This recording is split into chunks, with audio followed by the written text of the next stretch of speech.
Okay, we're going to make a U-turn. In order to make a U-turn, you must have a left turn lane. You can't just stop in a fast lane and make it. Now, notice to the left and to the right, I have no streets. So all I have to look at here is down the lane, down the road. Notice there's 2 lanes on my left coming at me. So when you make a U-turn, you must go to your far lane.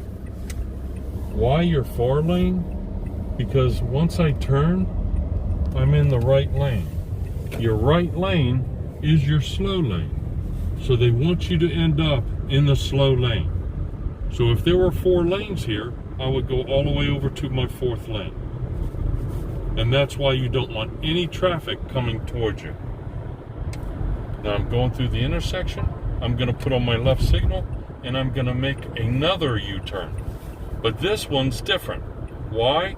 Because the median is narrow. It's just a strip of cement. And I have a street on both sides, but they have the stop signs. You always want to do, and here comes a biker, you always want to do U-turn where you can see a long range down. Now, this is the issue here, and it's not from the right, it's from the left.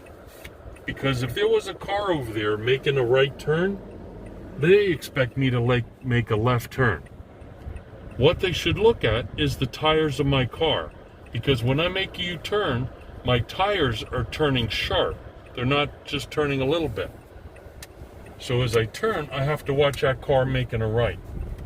Now I turn, stay in my right lane, let my steering wheel slide back, and there I go. But always watch that car on your left to make sure they're not coming out when you're making a left.